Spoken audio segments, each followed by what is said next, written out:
The Gift of the Magi by O. Henry.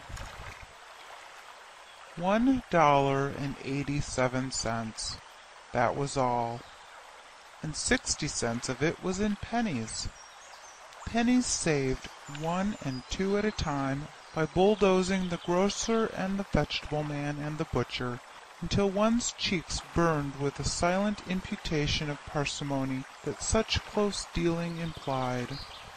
3 times Della counted it, $1.87, and the next day would be Christmas.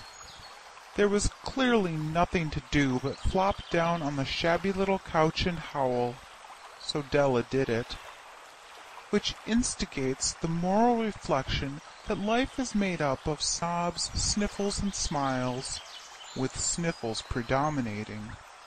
While the mistress of the house is gradually subsiding from the first stage to the second, take a look at the home, a furnished flat at $8 per week.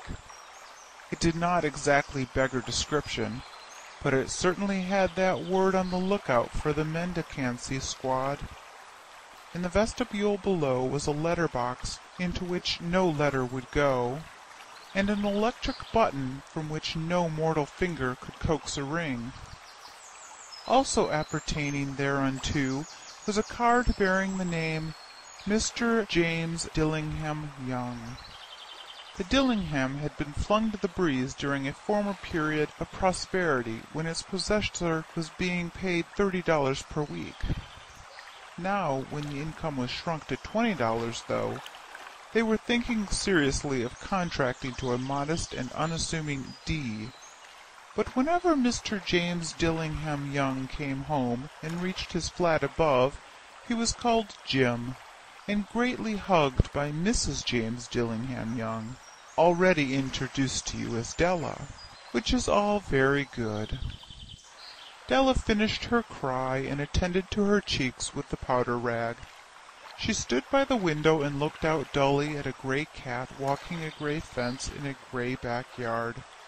Tomorrow would be Christmas Day, and she had only $1.87 with which to buy Jim a present. She had been saving every penny she could for months, with this result. $20 a week doesn't go far. Expenses had been greater than she had calculated. They always are. Only $1.87 to buy a present for Jim. Her Jim. Many a happy hour she had spent planning for something nice for him, something fine and rare and sterling, something just a little bit nearer to being worthy of the honor of being owned by Jim.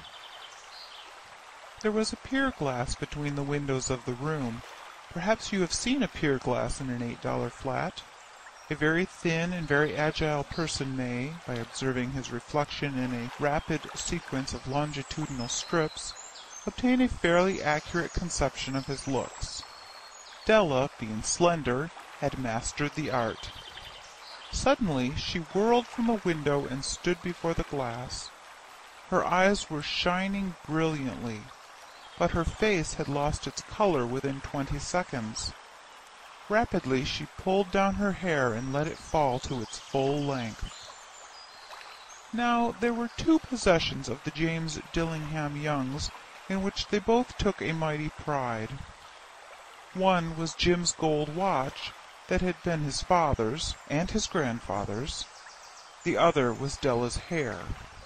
Had the Queen of Sheba lived in the flat across the air-shaft, Della would have let her hair hang out the window some day to dry, just to depreciate Her Majesty's jewels and gifts.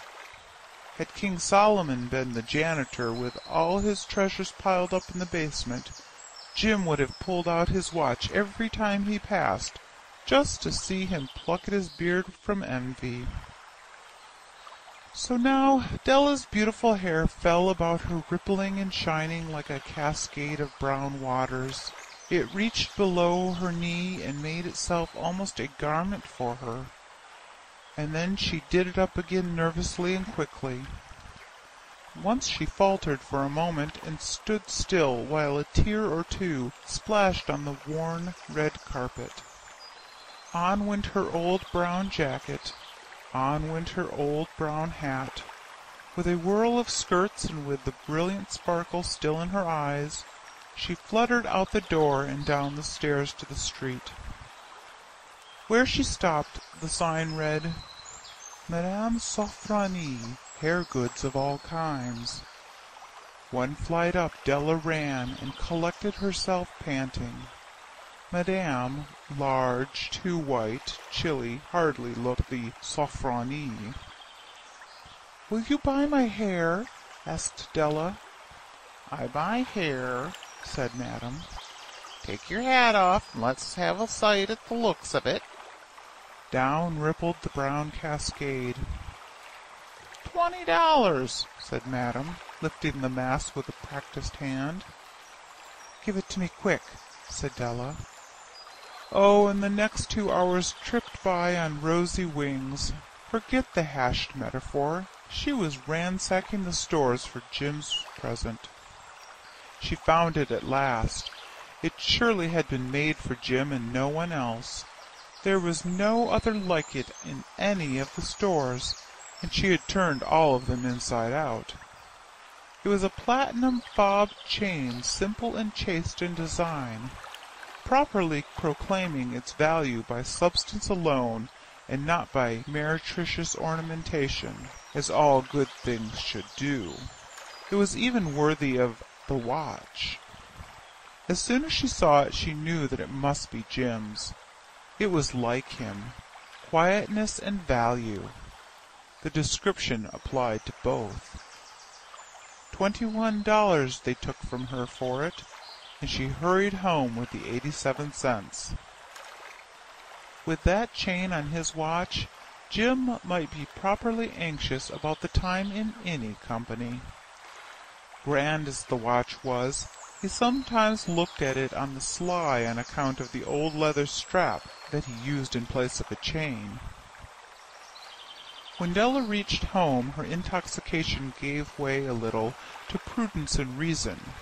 She got out her curling irons and lighted the gas, and went to work repairing the ravages made by generosity added to love, which is always a tremendous task, dear friends, a mammoth task.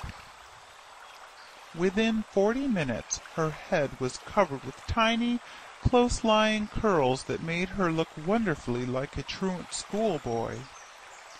She looked at her reflection in the mirror long, carefully, and critically. "If Jim doesn't kill me," she said to herself, "before he takes a second look at me, he'll say I look like a Coney Island chorus girl. But what could I do? Oh, what could I do with $1.87? At 7 o'clock the coffee was made and the frying pan was on the back of the stove, hot and ready to cook the chops. Jim was never late. Della doubled the fob chain in her hand and sat on the corner of the table near the door that he always entered. Then she heard his step on the stair away down on the first flight, and she turned white for just a moment. She had a habit of saying a little silent prayer about the simplest everyday things, and now she whispered, "Please, God, make him think I am still pretty." The door opened, and Jim stepped in and closed it. He looked thin and very serious. Poor fellow, he was only 22, and to be burdened with a family. He needed a new overcoat, and he was without gloves. Jim stopped inside the door, as immovable as a setter at the scent of quail. His eyes were fixed upon Della, and there was an expression in them that she could not read, and it terrified her. It was not anger, nor surprise, nor disapproval, nor horror, nor any of the sentiments that she had been prepared for. He simply stared at her fixedly with that peculiar expression on his face. Della wriggled off the table and went for him. "Jim, darling," she cried, "don't look at me that way. I had my hair cut off and sold because I couldn't have lived through Christmas without giving you a present. It'll grow out again. You won't mind, will you? I just had to do it. My hair grows awfully fast. Say Merry Christmas, Jim. and let's be happy. You don't know what a beautiful, nice gift I've got for you." "You've cut off your hair?" asked Jim, laboriously, as if he had not arrived at that patent fact yet even after the hardest mental labor. "Cut it off and sold it," said Della. "Don't you like me just as well anyhow? I'm me without my hair, ain't I?" Jim looked about the room curiously. "You say your hair is gone?" he said, with an air almost of idiocy. "You needn't look for it," said Della. "It's sold, I tell you, sold and gone, too. It's Christmas Eve, boy. Be good to me, for it went for you. Maybe the hairs of my head were numbered," she went on with sudden serious sweetness, "but nobody could ever count my love for you. Shall I put the chops on, Jim?" Out of his trance, Jim seemed quickly to wake. He enfolded his Della. For 10 seconds let us regard with discreet scrutiny some inconsequential object in the other direction. $8 a week, or $1 million a year, what is the difference? A mathematician or a wit would give you the wrong answer. The Magi brought valuable gifts, but that was not among them. This dark assertion will be illuminated later on. Jim drew a package from his overcoat pocket and threw it upon the table. "Don't make any mistake, Dell," he said, "about me. I don't think there's anything in the way of a haircut or a shave or a shampoo that could make me like my girl any less. But if you'll unwrap that package, you may see why you had me going a while at first."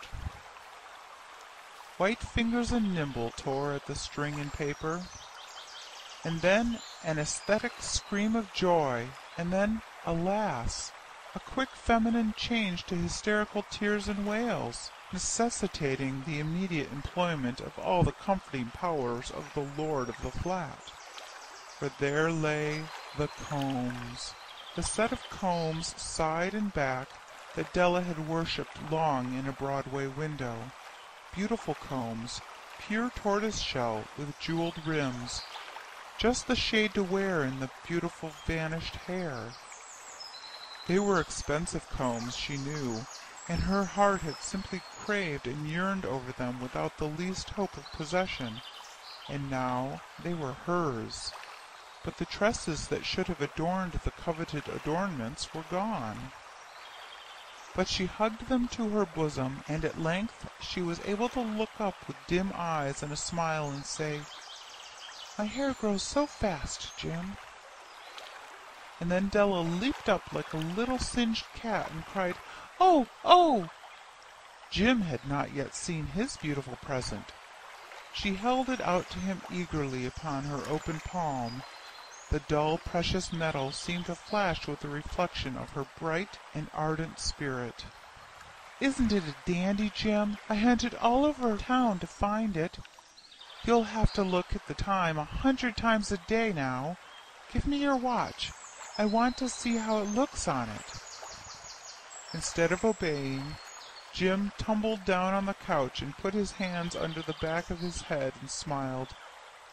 "Dell," he said, "let's put our Christmas presents away and keep 'em a while. They're too nice to use just at present. I sold the watch to get the money to buy your combs. And now suppose you put the chops on." The Magi, as you know, were wise men, wonderfully wise men, who brought gifts to the babe in the manger. They invented the art of giving Christmas presents. Being wise, their gifts were no doubt wise ones, possibly bearing the privilege of exchange in case of duplication. And here I have lamely related to you the uneventful chronicle of 2 foolish children in a flat, who most unwisely sacrificed for each other the greatest treasures of their house. But in a last word to the wise of these days, let it be said that of all who give gifts, these two were the wisest. Of all who give and receive gifts, such as they are wisest. Everywhere they are wisest. They are the Magi. End of The Gift of the Magi.